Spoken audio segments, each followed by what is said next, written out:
오늘의 주요 뉴스입니다. 우주항공청이 오는 2045년까지 화성 탐사를 위한 중장기 국가 전략을 공개했습니다.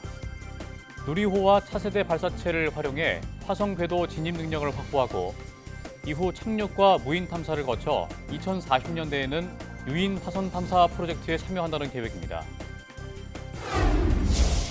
정부가 국민 안전을 위한 10대 기술을 선정하고 선제 개발에 나서기로 했습니다. 국민 안전 대응 연구개발 추진 전략에 담긴 내용인데 빌딩 포렌식 기술과 CCTV 분석, 방사능 흡착 기술 등이 포함됐습니다.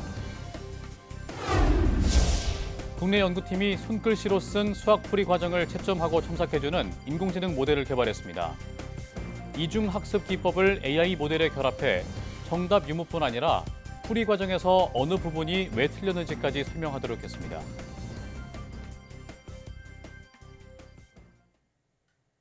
여러분 안녕하십니까? 사이언스투데이 시작합니다.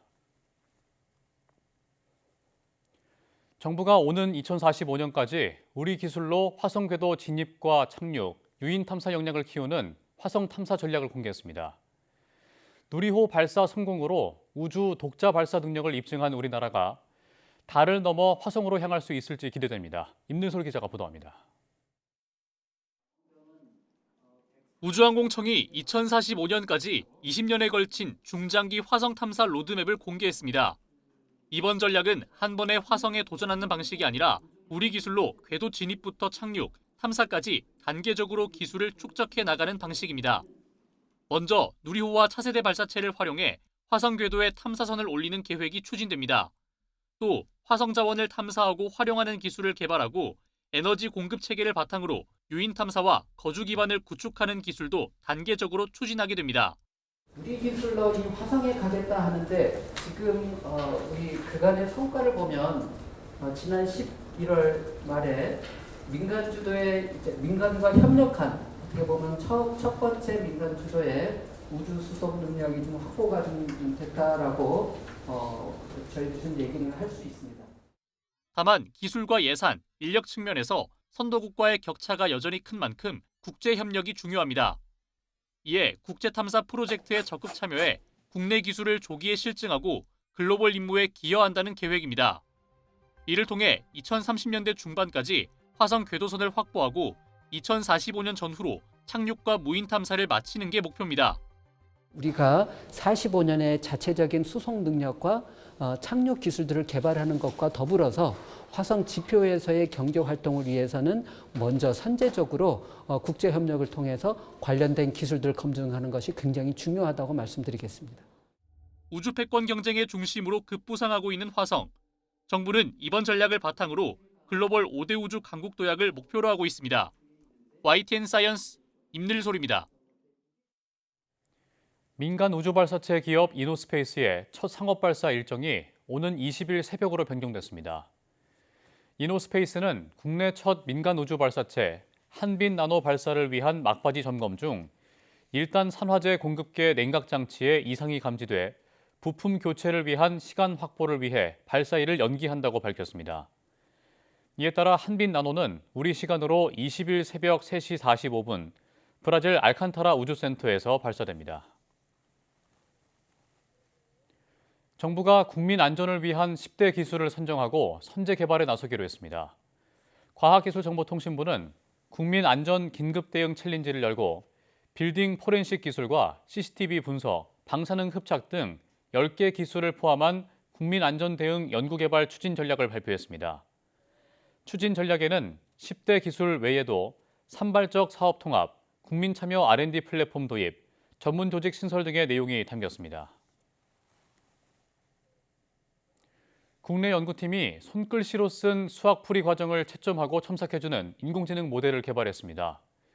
유니스트 김태환 교수 연구팀은 손으로 쓴 수식과 그래프, 도형 등을 답안의 필체와 배치를 자동으로 인식해 채점하는 수식 인식 시각 프롬프트를 개발했습니다. 특히 이중학습 기법을 AI 모델에 결합해 정답 유무뿐 아니라 풀이 과정에서 어느 부분이 왜 틀렸는지까지 설명하도록 했습니다.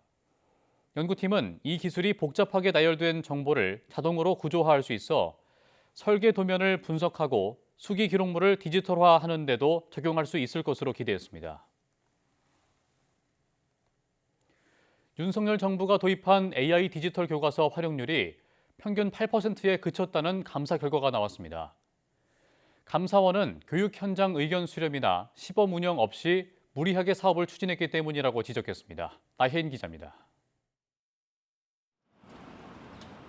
감사원은 윤석열 정부가 AI 디지털 교과서 도입을 결정하는 과정에서 학생이나 교사, 학부모 등 당사자 의견은 한 번도 듣지 않았다고 밝혔습니다. 2023년 최대한 빨리 하라는 이주호 당시 교육부 장관 지시에 따라 일단 2025년부터 도입한다는 일정부터 잡아놓고 사업을 추진했던 겁니다. 일정을 맞추기 위해 교과서 개발 기준도 마련하지 않은 채 검정, 공고부터 냈고 시간이 촉박하자 시범 운영도 생략했다고 감사원은 지적했습니다. 이처럼 무리하게 도입된 AI 교과서를 10일 이상 활용했다는 학생 비율은 평균 8%에 그쳤고 단 한 번도 이용하지 않은 학생도 60%에 달했습니다. 교사들은 단순히 서책형 교과서를 디지털화한 수준이라 별 도움이 안 된다고 평가했습니다. 대부분의 학교에서는 AIDT 교과서를 사용하지 않고 있었습니다. 앞으로 새로운 사업을 추진하는 경우에는 이런 일이 재발하지 않도록 감사원은 매년 수천억 원씩 드는 AI 교과서 구독료 역시 협의 없이 시도 교육청 예산으로 부담하도록 일방적으로 결정됐다며 교육부에 주의를 줬습니다. 다만 공직자 개인 책임은 묻지 않는다고 부연했습니다. 객관적인 경위, 사실관계 확인 등 정보 제공에 중점을 둠으로써 공직사회를 경직시키는 과도한 정책감사 논란이 없도록 할 것입니다. 감사원은 정부 정책 결정의 옳고 그름, 당부를 직무감찰 대상에서 제외하는 정책감사 폐지 원칙을 내부 규칙에 명시했다고 밝혔습니다. 다만 사익 추구나 특혜 같은 불법 부패 행위엔 예외 없이 책임을 묻겠다고 강조했습니다. YTN 나혜인입니다. 유전자 변형식품 GMO가 쓰였는지 소비자가 알 수 있게 하는 완전 표시제가 내년 12월부터 시행됩니다. 국내 수입과 소비가 많은 대두와 옥수수 관련 식품을 중심으로 GMO 표시가 이루어질 것으로 보입니다. 권민석 기자입니다. 이른바 콩 GPT 국장이 등장했던 농식품부에 이어 식약처 업무보고에서도 유전자 변형식품 GMO 문제가 화두에 올랐습니다. 너무 지나치게 예를 들면 크다든지 너무 지나치게 품질이 좋다든지 하는 건 일단 한번 의심해 봐야 되는 거 아니에요? 그런 것들은 다 유전자 분석을 저희가 다 차세대 염기서열 분석을 하면 다 잡아낼 수가 그래요? 있습니다. 지금까진 최종 제품에 GMO 성분이 남아있지 않으면 GMO 표시를 할 필요가 없었습니다. 이 때문에 소비자는 자신이 먹는 음식에 GMO가 들어갔는지 정확히 알 수 없었는데 내년부터는 달라집니다. 성분이 남지 않더라도 GMO 원료를 썼다면 의무적으로 표기하는 완전 표시제가 내년 12월부터 시행됩니다. 국회는 앞서 지난 2일 이런 내용을 담은 식품위생법 일부 개정안을 의결했습니다. 식품위생심의위 심의와 의결을 거쳐 식약처장이 지정하는 품목은 GMO 표시 대상에 포함됩니다. 식용이 허가된 GMO 6종 가운데 대두와 옥수수 1차 가공품이 중심이 될 거로 예상됩니다. GMO인 콩으로 된장을 만드는 거는 지금까지는 GMO라고 표시를 하고 있지 않습니다. 왜냐하면 앞으로는 GMO 완전 표시제라고 해서 그 공정에서 넌 GMO라고 할 수 없다. 네, 그 공정에서 있었던 건 다 식약처는 식품업계의 반대를 고려해 품목별로 유예기간을 따로 둘 방침입니다. 또 미국과 캐나다 등 농산물 수출국 우려를 감안해 비의도적 GMO 혼입 비율 기준도 마련할 예정입니다.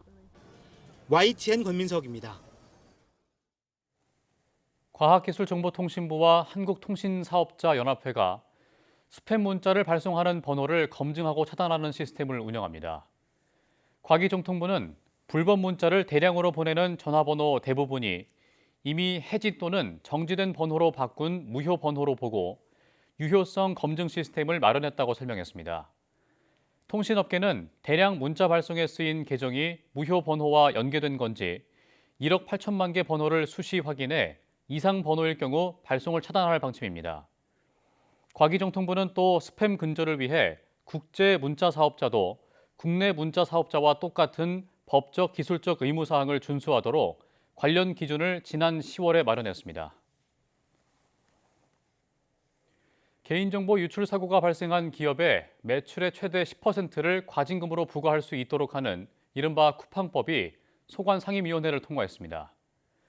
국회 정무위원회의는 전체 회의를 열고 이 같은 내용을 담은 개인정보보호법 개정안을 여야 합의로 처리했습니다.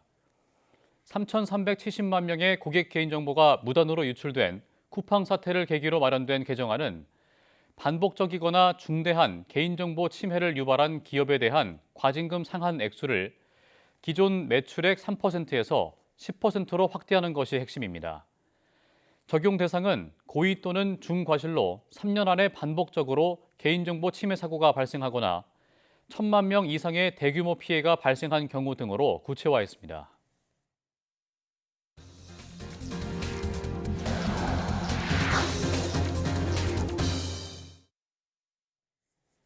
기후 변화로 인해 북극이 급격히 더워지면서 기온이 관측 이래 최고를 기록했다는 연구 결과가 나왔습니다. 미국 국립해양대기청은 연례 북극 보고서에서 지난해 10월부터 올해 9월까지 북극의 지표면 기온이 1900년 관측이 시작된 이래 가장 높았다는 연구 결과를 발표했습니다. 이에 따르면 최근 10년이 관측 사상 북극이 가장 따뜻했던 10년이었습니다. 특히 지난해 가을과 올겨울이 각각 역대 고온 1위와 2위를 기록했습니다. 북극 해빙의 연 최대 면적은 지난 3월 기준으로 위성 관측이 시작된 이래 47년 만에 역대 최소를 기록한 것으로 나타났습니다. 이는 북극 해수면 온도가 높아진 데다 비까지 더 많이 내렸기 때문으로 풀이됩니다. 국립호남권 생물자원관은 갯벌에서 자라는 염생식물에서 옥신 생성 등 식물 생장을 돕는 미생물 46종을 새로 찾아냈다고 밝혔습니다. 생물자원관은 지난해부터 목포시 고화도 갯벌에서 자라는 해홍나물에서 세균 117가지를 분석해 지금까지 관련 활성이 알려지지 않은 미생물 46종을 발견했다고 설명했습니다. 갯벌의 염생식물은 대표적 탄소 고정 생물이자 식품과 의약품 등 다양한 산업 분야에서 활용이 가능한 중요한 자원으로 알려졌습니다. 최근 부산에서 수액을 맞다가 의식이 저하된 10살 여자아이가 치료가 가능한 병원을 찾아 헤매다가 1시간 20분 만에 이송되는 일이 있었습니다. 이재명 대통령은 이 같은 상황을 막아야 한다며 관련 부처에 대책 마련을 지시했습니다. 차상은 기자입니다. 부산 사하구에서 감기 증상으로 수액을 맞던 10살 A양이 갑자기 의식 저하 증상을 보인 건 지난 15일 오전 10시쯤. 의사 신고를 받고 출동한 119 구급대는 A양을 치료할 수 있는 근처 병원을 찾기 시작했습니다. 하지만 대학병원을 비롯한 병원 12곳에서 수용을 거절했습니다. 의료진이 부족하거나 해당 증상을 치료할 의사가 없다는 이유입니다. 부산 진구에 있는 한 2차 병원이 A양을 수용할 수 있다고 해 이송하던 중 도착 2분을 남기고 심정지가 발생했고 A양은 병원 측의 응급조치를 통해 간신히 맥박과 혈압을 회복했습니다. 병원 이송까지 1시간 20분이 걸렸습니다. A양은 보호자 요청에 따라 대학병원으로 다시 옮겨져 중환자실에서 치료받고 있는 거로 파악됐습니다. 병원을 찾아 헤매는 이른바 응급실 뺑뺑이가 의료 여건이 부족한 지역에서 잇따르자 이재명 대통령은 대책 마련을 지시했습니다. 119 구급차 안에서 길에서 죽어가는 사람이 네. 있다. 그러니까 대책을 세우자. 네. 부족한 건 채우고 별도로 보고를 한번 해주세요. 최근 부산에서는 외상을 입고 경련 증상을 보이던 고등학생이 응급실을 찾다가 심정지로 숨지는 등 비슷한 상황이 반복돼 응급 환자 이송 체계를 개선해야 한다는 지적이 끊이지 않고 있습니다. YTN 차상입니다. 음주운전 이후 음주 측정을 곤란하게 할 목적으로 추가로 술을 마신 경우 운전면허 취소 처분은 적법, 타당하다는 행정심판 결과가 나왔습니다. 국민권익위원회 소속 중앙행정심판위원회는 음주 측정 방해 행위를 이유로 운전면허가 취소된 A씨의 청구를 받아들이지 않았습니다. 중앙행시민은 도로교통법에서 음주 측정 방해 행위를 한 운전자의 모든 운전면허를 반드시 취소하도록 정하고 있어 재량의 여지가 없는 가속행위에 해당한다고 판단했습니다. 지난 6월부터 시행된 개정 도로교통법은 술에 취한 상태에 있다고 인정할 만한 상당한 이유가 있는 사람이 음주 측정을 곤란하게 할 목적으로 추가로 술을 마시거나 혈중 알코올 농도에 영향을 줄 수 있는 의약품을 사용하는 행위를 금지하고 있습니다. 우리 사회의 희망이자 미래인 청년 세대의 좌절이 커지고 있습니다. 삶에 대한 만족도가 떨어지는 것은 물론 자신이 바라는 미래를 전혀 이룰 수 없다고 보는 경우가 늘고 있습니다. 특히 30대 초반의 자살률은 OECD 1위인 우리나라 전체 자살률보다도 높습니다. 한국 청년의 삶을 분석한 보고서 내용을 이승은 기자가 전해드립니다. 사회적 독립을 준비하고 노동시장으로 진입하는 시기인 19세에서 34세 사이 청년을 대상으로 한 국가데이터처의 첫 종합보고서가 나왔습니다. 육체적, 정신적으로 소진된 상태인 이른바 번아웃을 경험한 경우가 10명 중 3명에 이르렀습니다.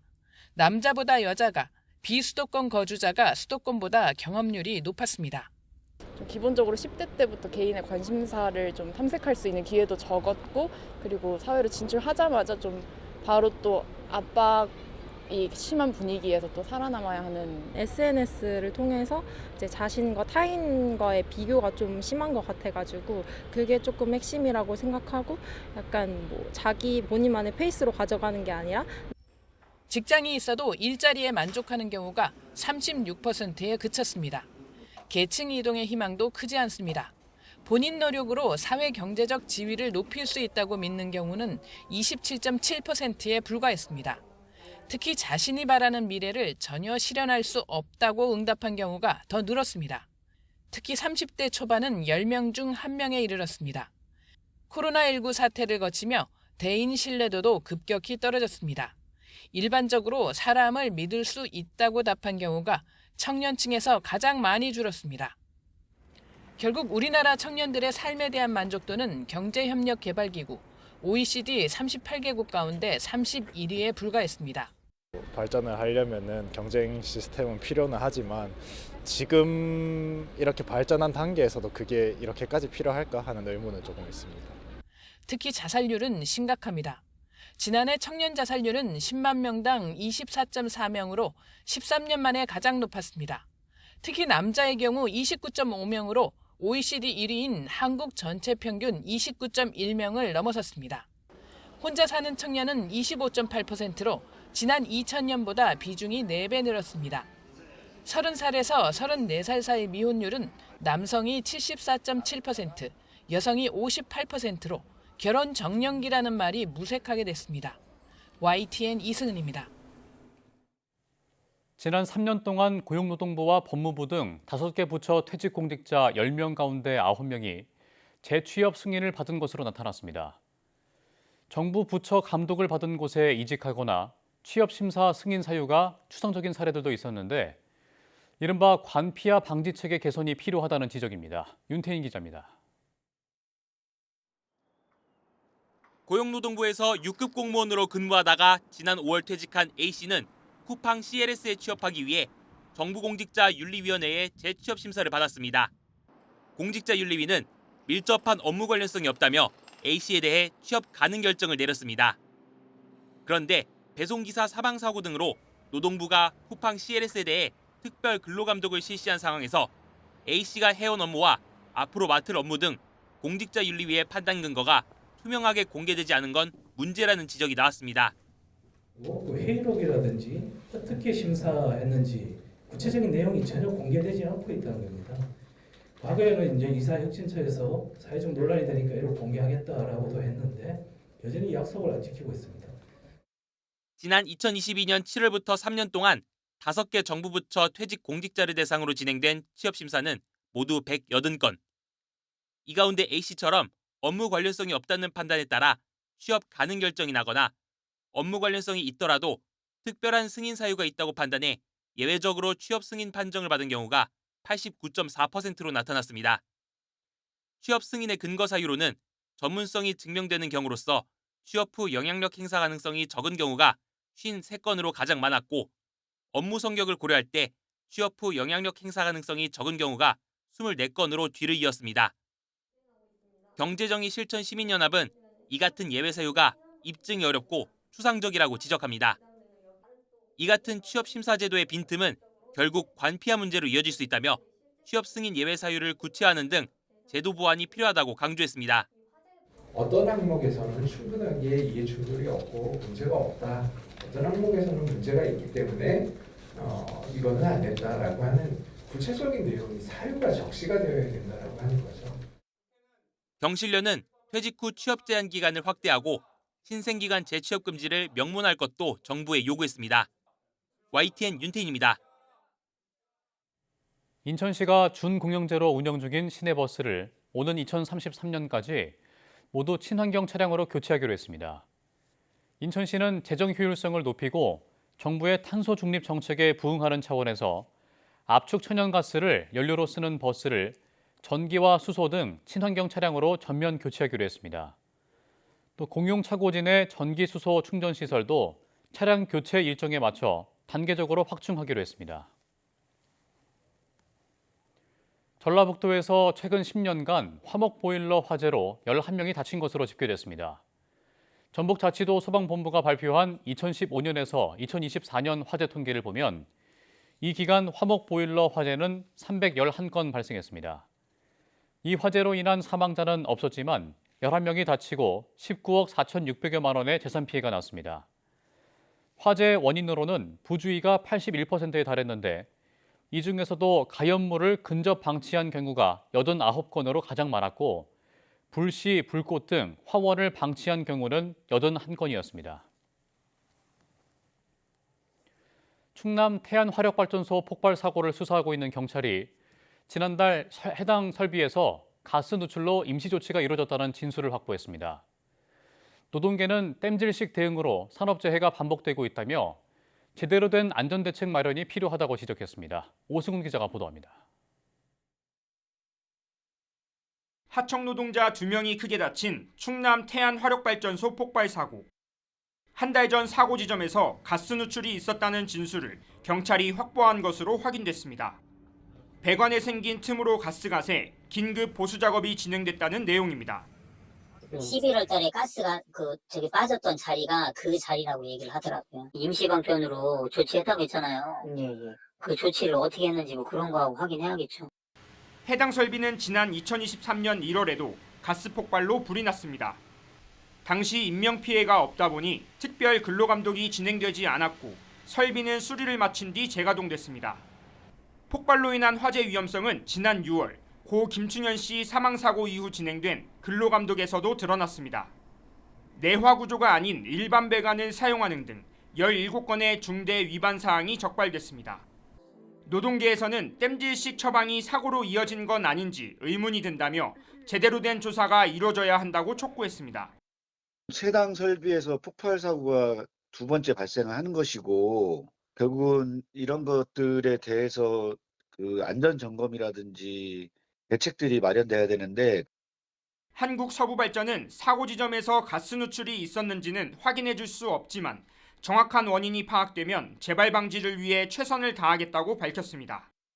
경찰은 태안화력 관계자 등을 참고인 신분으로 불러 조사하고 사고가 난 열교환기 배관 부분을 국립과학수사연구원 본원으로 보내 정밀 감정을 진행할 예정이라고 밝혔습니다. YTN 오승훈입니다.